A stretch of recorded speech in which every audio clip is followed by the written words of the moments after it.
তকদির লিখা হয়েছে 3 দফায়।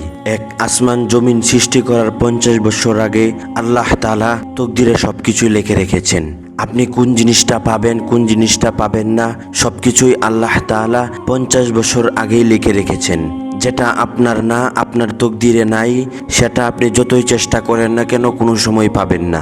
এই দুনিয়ার সব শক্তি হাতের মুঠোয় আনলেও ওইটার দেখা আপনি কখনো পাবেন না, কারণ ওইটা আল্লাহ তাআলা আপনার তকদিরে লিখে রেখে নাই।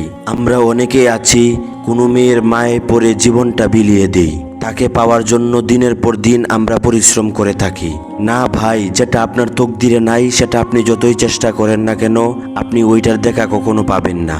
যেটা আপনার তকদিরে লিখে রেখেছেন দিন শেষে ওইটার দেখা আপনি পাবেন ইনশাআল্লাহ। 2, যখন কোনো আদম সন্তান মায়ের গর্ভে থাকে, যখন সেই বাচ্চার বয়স হয় 4 মাস, তখন আল্লাহ তার তকদিরে অনেক কিছু লিখে রাখেন। 3, তকদির লেখা হয় লাইলাতুল কদরে। লাইলাতুল কদর যে রাত্রিগুলো আছে, ওই রাত্রিগুলো যদি আপনি দোয়া করেন তাহলে আপনার তকদির আল্লাহ তাআলা পরিবর্তন করে দিতে পারেন। আল্লাহ পারেন না এমন কোনো কাজ নয়।